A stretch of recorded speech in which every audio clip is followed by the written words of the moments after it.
স্বদেশৰ ৰনোৱা বনোৱা মই খেনুৱে মোক দেখি হাঁহে, সোধে যন্ত্ৰণাৰ কথা কৈ কিয় লিখো কবিতা।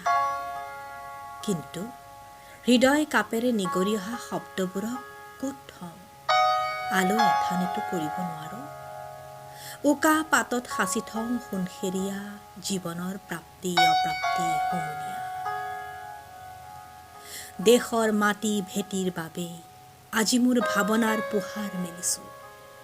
শুই থকা মানুহক জগাব খুজিছো, আমি অসমীয়া, আমি অসমীয়া, আমাৰ শক্তি যে অসীম, কিয় পাহৰি গৈছো। জাতিটোৰ সংকটত কেনেকৈনো হাঁহিৰ মুকুতা গাঁঠো, অসমক যে ঠগিছে অসমীয়াই কেনেকৈনো মনে মনে থাকো।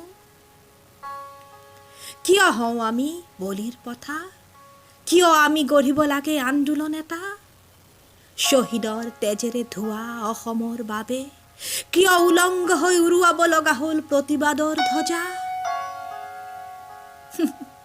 খেনুৱে মোক হাঁহে, যন্ত্ৰণাৰ কথা কৈ কিয় লিখো কবিতা।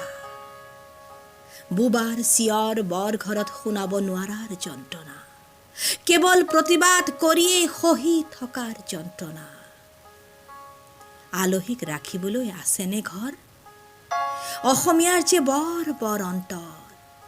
শত্ৰুকো দিওঁ মিত্ৰকো দিওঁ বৰপীৰা পাৰি, চুকতে থাকি বুকতে খাই তথাপিও যাওঁ পাহৰি। আজি মোৰ একোৱেই নাই ব্যক্তিগত, শব্দও ৰাজহুৱা, সংকটো ৰাজহুৱা, ভোক পিয়াহ টোপনিও। আমি যে স্বদেশৰ হালোৱা সজোৱা ৰনোৱা বনোৱা।